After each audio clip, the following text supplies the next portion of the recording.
ठीक है, तो आज की हम जो है ना सेशन पे ये देखेंगे कि जो एसक्यूएल सर्वर मैनेजमेंट स्टूडियो है। ठीक है, मगर उसके हाँ जी। मेन ये लेआउट पे जितनी भी चीजें हैं उनका क्या यूज है। ठीक है, और कैसे मतलब एज अ बिगनर यदि हम इस पे क्वेरी करने के लिए जाते हैं। ठीक है, एज अ बिगनर मतलब फर्स्ट टाइम, जैसे कि तुम जो है ना इसको फर्स्ट टाइम यूज करने जा रहे हो, राइट? हम्म, राइट। तो हाँ हमें जी। मतलब किन किन चीजों का इस पे ध्यान रखना है, कौन चीज किस काम के लिए यूज होती है, तो ये आज हम इस पे देख लेते हैं इस सेशन पे। ठीक है, तो यहाँ सबसे पहले तुम देखो कि ये एसक्यूएल सर्वर का लेआउट है। ठीक है, सर स्क्रीन नहीं दिखा मुझे। स्क्रीन दिख नहीं रही है। नहीं सर। एक मिनट मैं रीशेयर करता हूँ क्योंकि ये ऑलरेडी शेयर्ड था। तुम्हें स्टॉप करना। अभी दिख रहा है क्या? अभी भी नहीं दिखा सर। स्क्रीन तुम्हारा शेयर है मुझे लग रहा है, एक बार ये करना।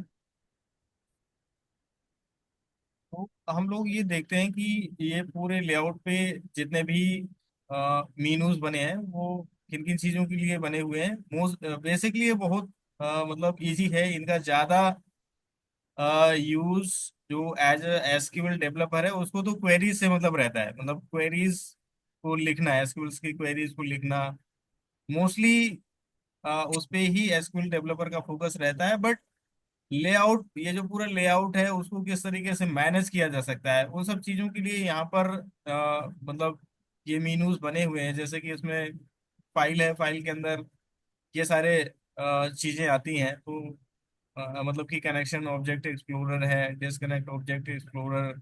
ठीक है, फिर यहाँ पर न्यू न्यू प्रोजेक्ट को आप कैसे मतलब स्टार्ट करोगे। स्टार्ट करने का मतलब जैसे मैं इसको ये ओपन करूंगा तो मुझे जो है ना एक इस विंडो पर लेकर के जाता है। और मतलब यदि आप किसी प्रोजेक्ट का नाम देना चाहते हैं, ठीक है, यहाँ पर दे दो और इसके बाद में अपनी क्वेरीज लिखना चालू कर दो, करो, राइट।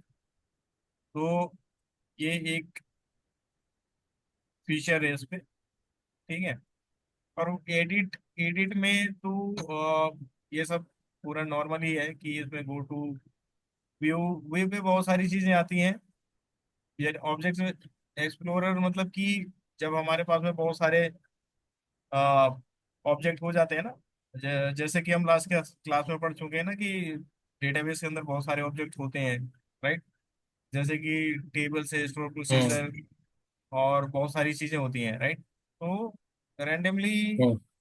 यदि यहीं से एक्सप्लोर करना है आपको तो यहाँ से आप कर सकते हो। ठीक है, फिर इसके बाद में रजिस्टर्ड सर्वर, ये बेसिक लेवल मतलब एज अ बिगनर तो इनको तुम अंडरस्टैंड नहीं कर पाओगे। बट आने वाले टाइम पर ये चीजें तुम समझ पाओगे धीरे धीरे करके। ठीक है, तो बेसिकली ये भी इसके अंदर भी जितने टूल हैं, जैसे कि टूल है एसक्यूएल सर्वर प्रोफाइलर है। तो एज अ बिगनर, जैसे कि तुम बिगनर हो तो इन चीजों को तुम अंडरस्टैंड नहीं कर पाओगे। But once you will hands on ना, थोड़ा बेसिक पे यदि थोड़ा नॉलेज हो जाएगा तो तभी आप समझ पाओगे कि भाई इन सब चीजों का क्या यूज है, राइट। जैसे कि एज्योर डेटा स्टूडियो, तो एज्योर जैसे तुम्हें पता है कि ये एज्योर माइक्रोसॉफ्ट का ही क्लाउड प्लेटफॉर्म है। तो वहां पर आप एसक्यूएल सर्वर को कैसे यूज करोगे वो सब सारे फीचर्स हैं, ठीक है, इनेबल्ड हैं इसमें। और फिर इसके बाद में यहाँ पर अबाउट एसक्यूएल सर्वर्स आप यहाँ पर देख सकते हो इसके पूरे वर्जन, कौन सा वर्जन है, क्या क्या कंपोनेंट इस पे इन्वॉल्व है, वो सब सारी चीजें। ठीक है, मेन काम पे हम आते हैं, जैसे कि डेटाबेस हो गया हमारा। ठीक है, तो अब जैसे डेटाबेस है तो each database have some some by default databases, जैसे कि मास्टर ये है। सर ये क्या है? ये क्या है जो जो स्टार्टिंग में जिससे हम कनेक्ट हुए, लवीस स्लैश एसक्यूएल एक्सप्रेस, ये क्या ये है? नहीं नहीं, ये तो मतलब हम्म। मेरा प्रोफाइल है, ये मतलब कि मेरा यूजर नेम है। ठीक है, मतलब ये जो ना एक नाम हम देते हैं ना जब प्रोफाइल का, जब हम प्रोफाइल क्रिएट करने के लिए जाते हैं, तो यहाँ पर अगर ठीक है। तुम समझ में आया ना, तो जैसे अगर मैं यहाँ पर करूंगा ना, तो मेरा प्रोफाइल ये यहाँ से उठ करके वो सब जा रहा है उस पर, ये सर सर्वर नेम हो गया इसका, फिर डेटाबेस में हो गया यूजर, फिर ये यूजर नेम पासवर्ड वो सब पूरा मतलब ये आता है। तो ये कह सकते हो कि ठीक है। ये एक पूरा सर्वर डिटेल वगैरह, क्योंकि डेटाबेस कोई भी हम डेटाबेस को जब कनेक्ट करते हैं तो उस पे सर्वर डिटेल जरूर होती है।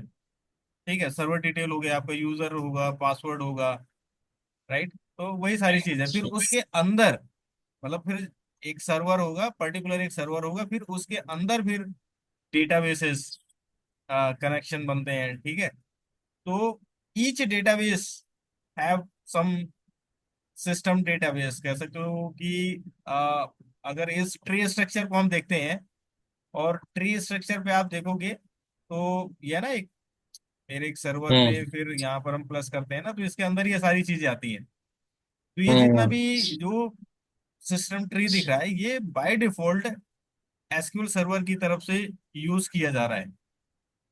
ठीक है, for the different different use cases. ठीक है, तो ये जो है ना, अ, अब जैसे कि यहाँ पर आप देखोगे ना, डेटाबेस के अंदर इतनी सारी चीजें आती हैं, जैसे कि सिस्टम डेटाबेसेस, डेटाबेस स्नैपशॉट, और ये मेरे बने हुए हैं, मतलब कि मतलब मैंने ये डेटाबेसेस बनाए हुए हैं। ठीक है, तो इनको यूजर डिफाइंड डेटाबेसेस कह सकते हैं, but we also have some by default databases name as well, like master, model, MSDB, tempdb. Okay, so ये डिफरेंट डिफरेंट डेटाबेस हैं जो database for different different purposes के लिए यूज करता है। ओके, अब हम इसके किसी भी स्ट्रक्चर को, ये सिस्टम डेटाबेस है, इसके अंदर जो सर ये मास्टर और ये करना है उस पे, हाँ हाँ, दोबारा करो सर। हम्म। मास्टर मॉडल्स, ये मॉडल, MSDB, हम्म, टेमडी, ये क्या है ये ये ये ये है ये क्या? बाय डिफॉल्ट डेटाबेस होते हैं। ठीक है, अच्छा, जिनके जिनको अंदर जिनसे हमारा डेटाबेस काम करता है, जिनको एसक्यूएल सर्वर अपने काम के लिए यूज यूज करता करता है, हम इनको है। यूज नहीं करेंगे। हम अपने काम के लिए हम अपने डेटाबेसेस क्रिएट करते हैं, जैसे कि ये मैंने बनाया बिग क्वेरी।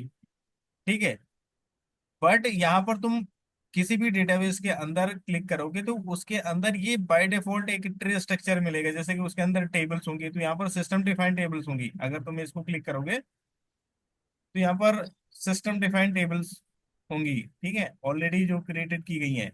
फिर इसके बाद व्यू, तो व्यू क्या है, व्यू एक ऑब्जेक्ट है। ठीक है, बट यहाँ पर सिस्टम डिफाइंड जो व्यू हैं वो यूज किए गए हैं। ठीक है, मतलब उनकी लिस्ट आप देख सकते हो।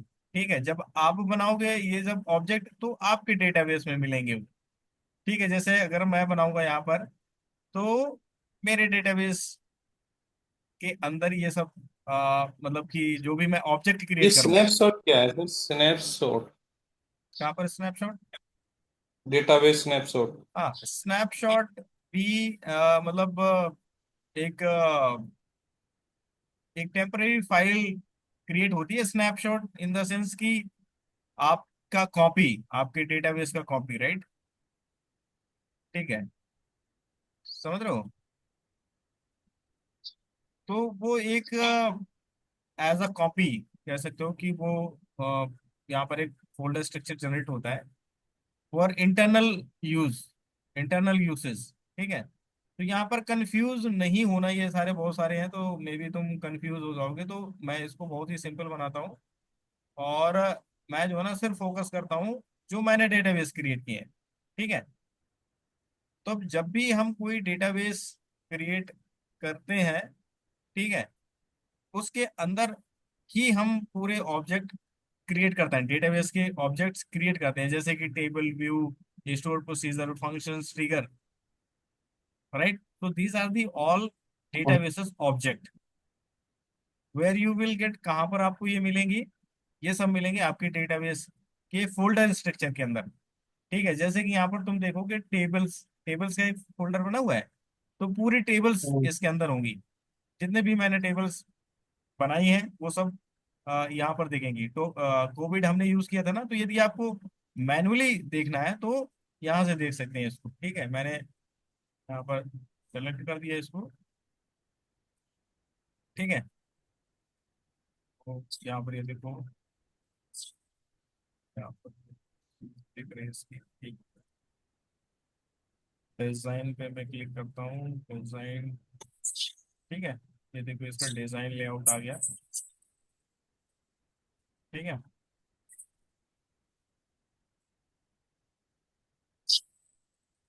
राइट, तो इस तरीके से मतलब ये सारी चीज होंगी। अगर तुम उस पर्टिकुलर ऑब्जेक्ट के स्ट्रक्चर के अंदर जाओगे, ठीक है, तो फिर अब उसके अंदर क्या कॉलम्स है, नंबर ऑफ कॉलम्स की डिटेल आ जाएगी इस पे। देखोगे जैसे कि सिटी, डेज, कीज। ठीक है, इतने कॉलम है। फिर उसके अंदर कोई की तो नहीं है, प्राइमरी की वगैरह कॉन्स्टेंट यदि है, तो ये सब सारी डिटेल्स इन फोल्डर स्ट्रक्चर के अंदर मेंटेन करता है एसक्यूएल सर्वर। ठीक है, समझ में आया ना कि जब भी हम कोई ऑब्जेक्ट क्रिएट करते हैं तो वो कैसे एसक्यूएल सर्वर उसको मेंटेन करता है। राइट। हेलो। हाँ जी सर। हाँ, तो ये जितने भी है, जैसे कि व्यू बनाओगे तो व्यू पे मिलेगा। फिर ये एक्सटर्नल सोर्स रिसोर्सेज हैं, तो डिफरेंट डिफरेंट यूज केसेस के लिए बने भी हैं ये। ठीक है, और यहाँ पर तुम देखोगे तो यहाँ पर एक्सटर्नल सोर्सेज सिनोनिम्स भी होते हैं। ठीक है, और यहाँ पर तुम करोगे ना तो स्टोर प्रोसीजर फंक्शंस वगैरह, ये PLSQL के जितने भी ऑब्जेक्ट्स होते हैं, या प्रोग्राम जहाँ पर हम प्रोग्रामेटिकली क्वेरी लिखते हैं, जैसे कि स्टोर प्रोसीजर वगैरह है जहाँ पर हम प्रोग्राम के लॉजिक भी लिखते हैं। ठीक है, तो ये सारी चीजें इस फोल्डर के अंदर मिलती हैं। जैसे कि यहाँ पर तुम्हें स्टोर प्रोसीजर मिल जाएगा, यहाँ पर फंक्शन मिल जाएगा, डेटाबेस ट्रिगर। ठीक है, और assemblies, types, rules, default, sequence. तो ये सारी चीजें जो है ना, इस फोल्डर स्ट्रक्चर के अंदर मिलती है। ठीक है,